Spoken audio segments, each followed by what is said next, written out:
எவ்வளோ படிச்சாலும் மார்க் வரல அப்படின்ற நீங்க பேரண்டா ஃபீல் பண்றது எனக்கு புரியுதுங்க. இதுக்கு முன்னாடி அவங்க எப்படி பர்ஃபார்மன்ஸ் பண்ணியிருந்தாலும் இனி வர நாட்கள்ல இந்த 4 விஷயங்கள் ஃபாலோ பண்ணாங்கன்னா கண்டிப்பா அவங்க நல்ல பர்ஃபார்மன்ஸ் கொடுத்து நல்ல மார்க் வாங்குவாங்க. என்ன அந்த 4 விஷயம்ன்றதை பார்க்கலாம் வாங்க. முதல்ல குழந்தைங்க ஸ்கூல்ல நடக்கிற பாடத்தை நல்லா உத்து கவனிக்கணும். பாடம் சொல்லி கொடுக்குறத டீச்சர் என்ன சொல்லி கொடுக்குறாங்கன்றத ஃபுல்லா அவங்க கவனிச்சு அங்கேயே அவங்களுடைய லேர்னிங் 70% லேர்னிங் அங்கேயே அவங்களுக்கு கம்ப்ளீட் ஆயிடுது. இப்படி இருக்கும் போது அவங்க எக்ஸ்ட்ராவா வந்து ஏதாவது டவுட்ஸ் இருந்தது அப்படின்ற பட்சத்துல அந்த போர்ஷன்ஸ் முடியிற எண்ட்லயோ இல்ல வந்து இந்த கிளாஸ் முடியிற எண்ட்லயோ இந்த 40 மினிட்ஸ் முடியிற அந்த எண்ட்லயோ அந்த டவுட்டை உங்க டீச்சர்ஸ் கிட்ட கிளாரிஃபை பண்ணிக்கலாம். ஸோ முதல் கட்டமா கிளாஸ்ல அவங்க நல்லா கவனிக்கணும். ரெண்டாவது அன்னன்னைக்கு பாடம் அன்னன்னைக்கு படிக்கணும். இப்ப டீச்சர் என்ன நடத்துறாங்களோ அதை வீட்டுல வந்து நடத்தின பாடத்தை அவங்க அப்படியே அவங்களுடைய இதுல வந்து இந்த இது நடத்தினாங்க இப்படி நடத்தினாங்க இது அப்படி தெரியலன்னா மறுநாள் அவங்க போய் டீச்சர் கிட்ட போய் டவுட் கிளாரிஃபை பண்ணிக்கலாம். ஸோ அப்போ டெய்லி நடக்கிற போர்ஷன் டெய்லி அவங்க படிக்கணும். இது ரெண்டாவது விஷயம். ஃபார் எக்ஸாம்பிள் பார்த்தீங்கன்னா இப்போ மேக்ஸ்ல சம்ஸ் போடுறாங்க. இப்போ மேக்ஸ்ல சம் போடுறாங்கன்னா ஒரு 4 சம் இருக்கு அப்படின்னு பார்த்தீங்கன்னா 4 வெரைட்டியில இருக்குன்னா ஒவ்வொரு வெரைட்டியில ஒரு 4-5 சம்னா அதுல ஒரு 2 சம் அவங்க போட்டு பார்க்கலாம். அப்போ அவங்களுக்கு அது ஒரு ரிவைஸ் பண்ண மாதிரி இருக்கும். அதே சமயத்துல இப்ப போர்ஷன் அன்னைக்கு சம்ஸ் நடத்தும் போது அவங்க போட்டாதான் என்னன்றது ஃபாலோ அப் ஆகும். இப்ப அவங்க போடாம 4 நாள் 5 நாள் அப்படியே விட்டுட்டாங்கன்னா என்ன ஆகும், அந்த சம் எப்படி ஸ்டெப் போடணும்ன்றத சுத்தமா மறந்துடுவாங்க.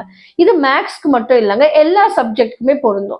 அதே மாதிரி இப்ப இங்கிலீஷ் எடுத்துக்கிட்டீங்கன்னா இங்கிலீஷ்ல கிராமர்ன்றது ரொம்ப முக்கியம். ஸ்பெல்லிங் மிஸ்டேக் அப்படின்றது வந்து ரொம்ப நடக்கக்கூடிய விஷயங்கள் இங்கிலீஷ்ல அதிகம்.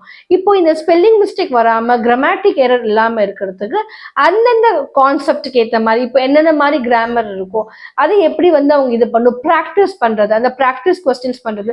சம்டைம்ஸ் இதுக்கு புக் பேக் ஆன்சர் வந்து அந்த புக் பேக் ஆன்சர் வெரிஃபை பண்ணிக்கலாம். இல்லைன்னா டீச்சர் கிட்ட போயிட்டு இது மாதிரி பண்ணிருக்கேன் மேம், இது எனக்கு வரல, இது என்ன ஆன்சரா இருக்கும் அப்படின்றத டவுட் அவங்க கிட்ட வந்து கிளாரிஃபை பண்ணிக்கலாம். ஸோ இந்த மாதிரி ஒவ்வொரு சப்ஜெக்ட்டுக்குமே வந்து அவங்க அந்தந்த மாதிரி கிளாரிஃபை பண்ணும்போது டெய்லி போர்ஷன் அவங்க வந்து டெய்லி அப்டேட் பண்ண மாதிரி இருக்கும். இதே மாதிரி சோஷியல் பார்த்தீங்கன்னா சோஷியல்ல வந்து உங்களுக்கு மேப் இருக்கும், ஹிஸ்டரியில் நிறைய இயர்ஸ் இருக்கும். ஒவ்வொரு இயர்ல ஒவ்வொரு மாதிரி ஈவெண்ட் நடந்திருக்கும். ஸோ இந்த இயர்ல என்ன ஈவெண்ட் இந்த மாதிரி வந்து படிக்கும் போதே அவங்க வந்து ஒரு கான்செப்ட் மேப் மாதிரி போட்டுக்கலாம். இல்லை ஃப்ளோ சார்ட். இப்போ சயின்ஸ் எல்லாம் பார்த்தீங்கன்னா டெரிவேஷன்ஸ் இருக்கும்.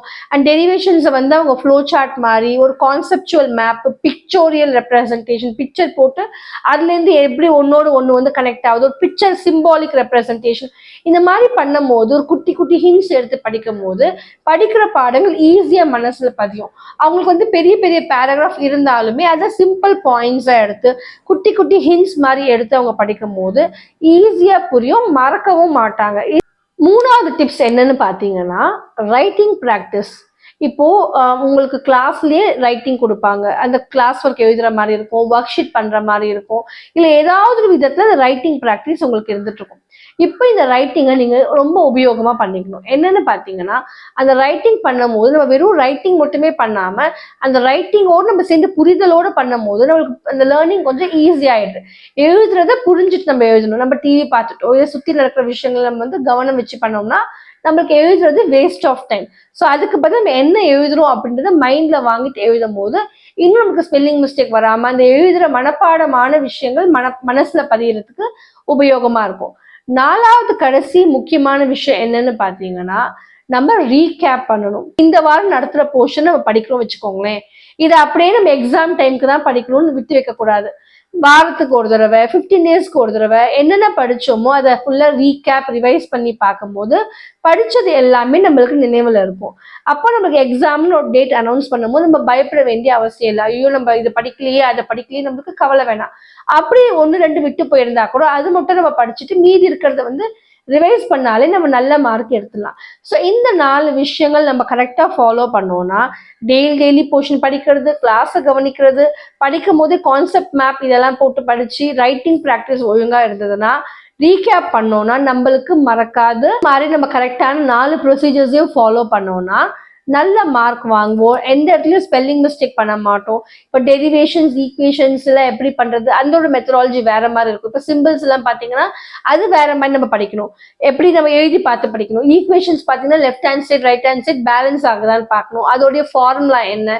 அதே மாதிரி பிசிக்ஸ்ல பாத்தீங்கன்னா டெரிவேஷன்ஸ் இருக்கும் உங்களுக்கு. அண்ட் டெரிவேஷன்ஸ் வந்து எப்படி வந்து நம்ம ஒண்ணுக்கே ஒண்ணு வருது, என்ன டேர்ம் என்ன, ஏனா என்ன, டீனா என்ன, யூனா என்ன, வீனா என்ன, ஒவ்வொரு டேர்ம் வந்து ஒன்னோட ஒன்று கான்செப்ட் அண்டர்ஸ்டாண்ட் பண்ணி பண்ணணும். எந்த இடத்துலயும் நம்ம வந்து மக்கிங் அப் மட்டுமே ரிலை பண்ணிட்டு இருந்தோம்னா அது நம்மளுக்கு மார்க் கொடுக்காது. ஒரு புரிதலோடு படிக்கும் போது நம்மளுக்கு நல்ல மார்க் ஃபெச் பண்ண முடியும். ஸோ இந்த டிப்ஸ் ஃபாலோ பண்ணீங்கன்னா உங்களுக்கு கண்டிப்பா நீங்க நல்ல மார்க் எடுப்பீங்க. இந்த வீடியோ உங்களுக்கு உபயோகமா இருக்கும்னு நம்புறேன். மேலும் இன்னொரு வீடியோல சந்திக்கலாம். நன்றி.